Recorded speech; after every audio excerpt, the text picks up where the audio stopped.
Не мисля, че хората осъзнават колко много една монета може да разтърси цяла държава. Разкриване на миграционната вълна зад преминаването към еврото. Готови ли сме? Януари 2026 го, България се присъединява към еврозоната. Звучи като напредък, нали?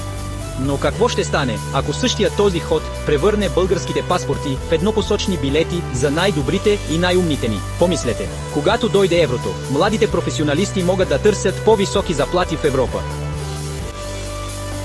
IT специалисти, лекари, дори млади семейства заминават търсене на нещо по-добро. Спомняте ли си Хърватия? След присъединяването към еврото, емиграцията сред младите хора скочи с 12%. Ако поемем по този път, училищата в малките градове могат да опустеят, класни стаи да се затварят, учители да напускат, бюджети да се орязват. А болниците? По-малко медицински сестри, по-дълги опашки и по-голям натиск върху клиниките в големите градове. Има различни сценарии. Единият – пълна евровълна, до 1/4 от младите ни професионалисти да са заминали до 2026 гого. Другият – някои напускат, но умни държавни програми ги връщат обратно.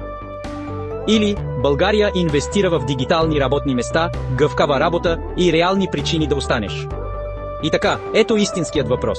Еврото ще предизвика ли ново изтичане на мозъци, или наистина можем да изградим бъдеще, заради което си струва да останем? Какво мислите? Готови ли сме за промяната?